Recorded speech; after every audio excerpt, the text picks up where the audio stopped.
전 세계에 부는 한류 열풍을 타고 지적재산권을 가로채는 사건이 빈발하고 있습니다. 이번에는 국내 방송 채널을 그대로 인도네시아 교민들에게 불법 송출한 일당이 검거됐습니다. 엑스포 실패 여파에 북한 재개발 인근 지역 부동산 시장이 얼어붙었습니다. LG 헬로비전이 자체 개발한 빅데이터 분석 시스템을 활용해 최근 한 달간 부산의 주요 이슈를 살펴봤습니다. 그 결과 엑스포와 수능, 글로컬 대학이 주목받은 것으로 나타났습니다. 4일 국회를 방문한 박형준 부산시장이 더불어민주당 이재명 대표에게 산업은행법 개정안의 연내 국회 통과를 촉구하는 서한을 전달했습니다.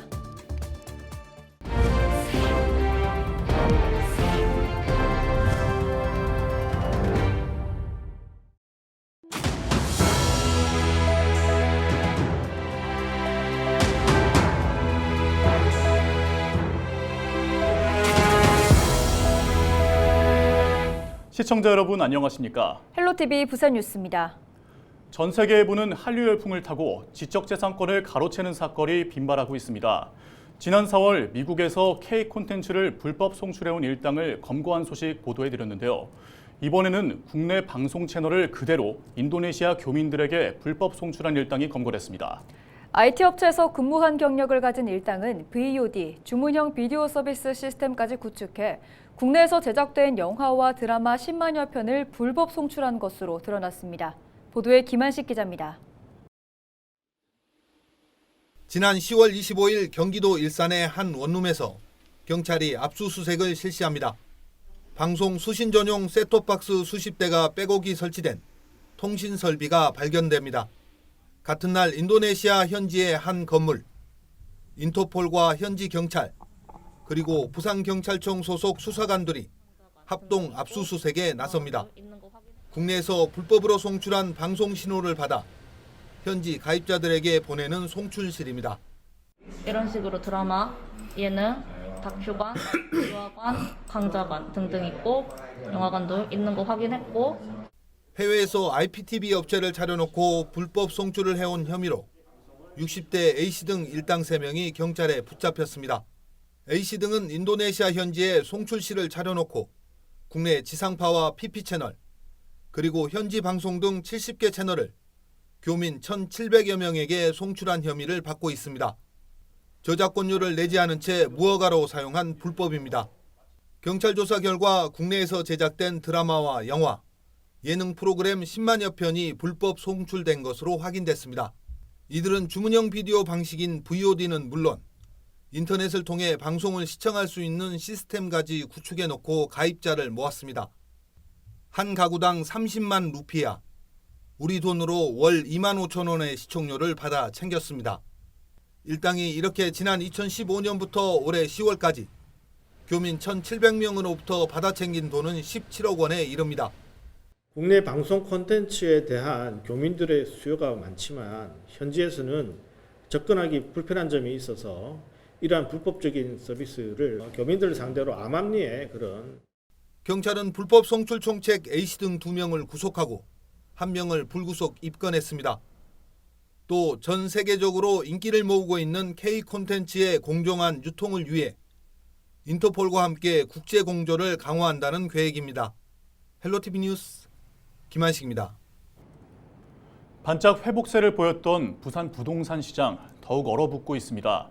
2030 엑스포 유치에 실패하면서 호재를 기다렸던 한 아파트의 청약률은 67%에 그쳤습니다. 부산 부동산 내년 상반기에는 회복세로 돌아설 수 있을까요? 장보영 기자가 취재했습니다. 엑스포 개최 예정지였던 북항 재개발 2단계 구역을 한눈에 조망할 수 있는 우암 1 재개발 구역입니다.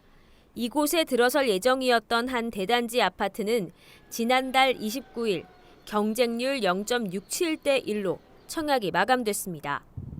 엑스포 호재에 더해 수영장, 골프, 당구 시설 등 고급화 전략을 앞세웠지만 청약은 미달에 그친 겁니다. 아파트 분양가는 84제곱미터 기준 최고 8억 5천여만 원. 비싼 분양가에 더해 엑스포 유치 실패라는 결과가 청약률에 반영된 것이라는 분석입니다. 실패로 끝난 부분에 대해서도 그런 부분에 대해서도 이제 영향이 있었던 것 같고 그리고 지금 이제 실질적으로 이제 아파트 구매를 원하시는 분들이 엑스포에 대한 부분에 대해서 관망을 하고 있었던 건 아닌가. 전문가들은 북항 주변을 중심으로 엑스포 유치 실패에 대한 부작용이 나타나고 있다고 분석했습니다. 올 4분기 9천여 세대의 입주 물량이 몰린 데다 대출금리 상승, 특례 보금자리론 종료가 겹친 것도 악재입니다. 이런 상황에 분양시장뿐 아니라 부산의 기존 주택시장 매물이 쌓이고 매매 가격 하락폭도 커지고 있습니다. 전문가들은 내년 2분기 이후에나 분양시장이 회복될 것으로 예측했습니다. 아파트 입주 물량에 대한 부담이 이제 상당히 많이 줄어들 것으로 예상이 되고, 그리고 내년 하반기 이후에는 입주 물량도 상당 부분 이제 감소하기 때문에 전세 가격이 이제 회복이 되면서 시장도 점차 안정세를 찾아갈 것으로 예상됩니다. 엑스포 실패 여파에 더해 고금리 기조가 유지될 것이라는 분위기 속에 부산 부동산 시장의 침체는 당분간 지속될 전망입니다. 헬로티비 뉴스 장보영입니다. LG 헬로비전이 자체 개발한 빅데이터 분석 시스템을 활용해 우리 지역의 주요 이슈를 살펴보는 시간입니다. 최근 한 달 동안 어떤 키워드가 시민들의 주목을 받았을까요? 안수민 기자가 정리했습니다. 첫 번째 키워드는 유치입니다. 연관 단어로는 시장과 실패, 투표, 파리 등이 눈에 띕니다. 지난 11월 29일 프랑스 파리에서 2030 세계박람회 개최지 선정 투표가 진행됐습니다. 결전의 날, 부산은 물론 전 국민들의 관심이 투표 결과에 집중됐습니다. 당초 2차 투표까지 갈 것이란 예상과 달리 1차 투표에서 리아드가 부산보다 90표를 더 가져가 전체 표의 3분의 2 이상을 확보하며 유치를 확정지었습니다. 박형준 부산시장은 실패의 책임을 통감한다며 시민들에게 사과했는데 2035년 재도전 가능성을 시사하면서 향방에 관심이 모아지고 있습니다. 두 번째 키워드는 학생입니다. 자세히 보면 수능과 수험, 시험, 학생, 능력 등이 연계됩니다. 지난 11월 16일 치러진 2024학년도 대학 수학능력시험의 영향입니다. 올해 시험은 최고 난이도 문항, 소위 킬러 문항을 없애고 치러졌지만 불수능이란 수식어가 붙을 만큼 높은 난이도를 보이면서 수험생들을 당황하게 했습니다. 이 때문에 각 대학 수시 지원에서 최저 학력 기준을 충족하지 못하는 학생들이 늘어날 것이라는 관측과 함께 역대급 정시 경쟁이 예고되면서 입시 전략에 관심이 쏠리고 있습니다. 세 번째 키워드는 교육입니다. 수능에 더해 부산대와 부산교대가 부산에서 유일하게 교육부 글로컬 대학으로 선정되면서 해당 키워드가 주목받은 것으로 분석됩니다. 두 대학은 이번 공모 선정으로 5년간 예산 1,500여억 원을 지원받게 됐습니다. 조건은 부산대와 부산교대의 통합인데 당초 통합에 대한 교대의 반발이 컸지만 최근 양대학은 통합추진위원회를 구성하고 실질적인 통합에 집중하기로 뜻을 모았습니다. 대학은 부산교대 캠퍼스를 교육특화 캠퍼스로, 양산 캠퍼스는 의생명 특화 캠퍼스로 구축하고 지산학 연계 사업에도 박차를 가하겠다는 계획입니다. 계획대로라면 오는 2026년 두 대학의 통합이 마무리될 예정인데 학령 인구 감소 속 대학을 비롯해 지역사회에 어떤 영향을 미칠지 관심이 모아지고 있습니다. 지금까지 빅데이터로 보는 부산 이슈였습니다. 겨울철 전통시장은 화재 위험에 취약한 곳입니다. 다닥다닥 붙어있는 점포 사이로 전깃줄이 얽혀있고 천막 등 불쏘시개가 될 만한 물건들이 널려있기 때문인데요. 특히 최근 쌀쌀한 날씨에 난방기구 사용도 늘고 있어 주의가 필요합니다. 표영민 기자의 보도입니다. 창원의 한 전통시장. 상인들이 전기난로에 의지해 장사에 나섭니다. 여러 개의 난로를 동시에 사용하는 곳도 눈에 띕니다. 추워진 날씨에 난방기구 사용이 크게 늘면서 화재 위험도 커지고 있습니다. 최근 5년 동안 전국에서 발생한 전통시장 화재는 모두 284건, 한 해 평균 57건 정도로 그중 40% 이상이 겨울철 난방기기 사용 등으로 발생했습니다. 화재에 취약한 구조도 문제입니다. 점포들이 밀집된 데다 길이 좁은 전통시장의 특성상 화재 위험은 항상 도사리고 있습니다. 특히 낡은 건물에 전선들이 뒤엉켜 있고 점포 사이 가림막 역할을 하는 천막이 불쏘시개 역할을 할 수 있습니다.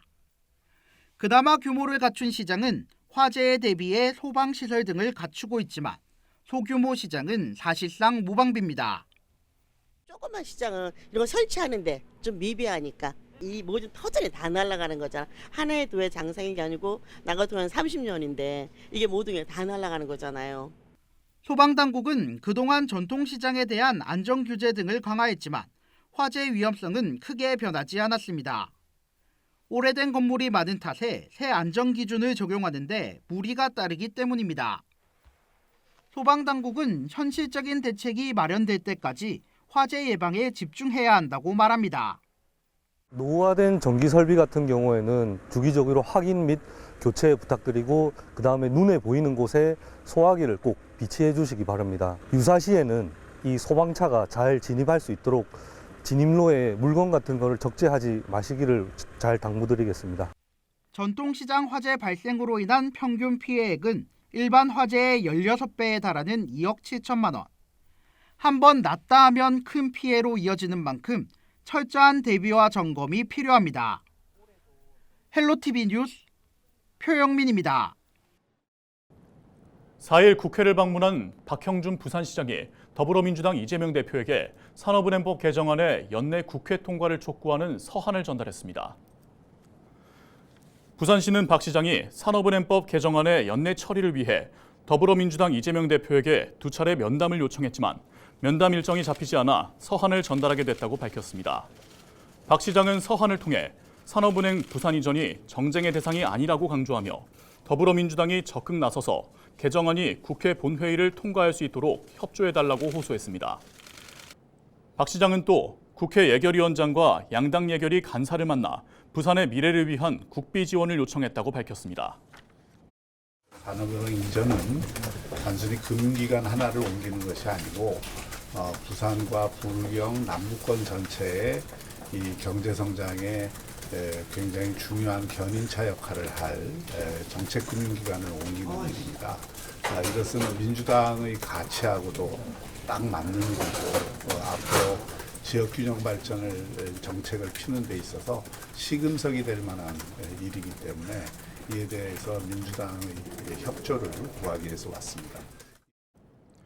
해운대구가 오는 13일까지 해운대구 좌동 1428번지 지구단위 계획 변경안에 관한 주민 열람 공고를 진행합니다. 지구단위 계획 변경이 추진되는 해당 부지는 해운대 백병원이 중증질환 치료센터 건립을 추진 중인 곳으로 현재 용도는 교통시설로 분류돼 있습니다. 해운대 백병원은 치료센터 건립을 위한 지구단위 계획상 부지 용도 변경을 위해 해운대구에 변경안을 제출했습니다.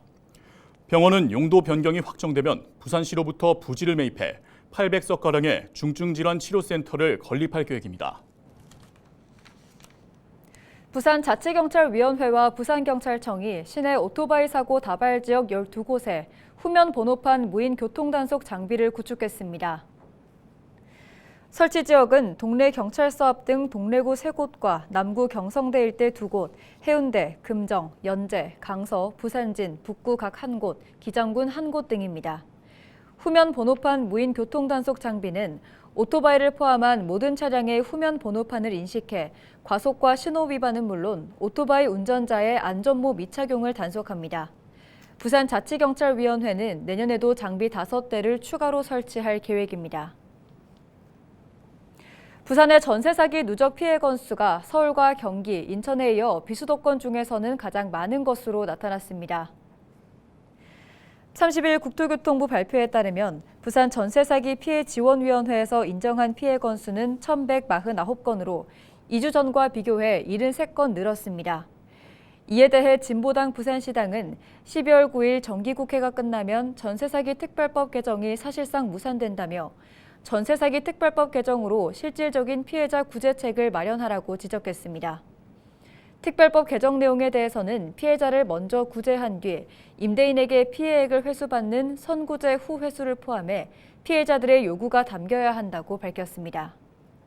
부산시가 지역 홀몸 어르신 1,900여 세대에 방한용품을 지원합니다. 부산시는 시 재구호기금 7천만 원으로 겨울 이불과 겨울 의류, 전기 온열 매트 등 혹한기 대비 물품을 구입했다고 밝혔습니다. 물품은 12월 중 전달될 예정입니다.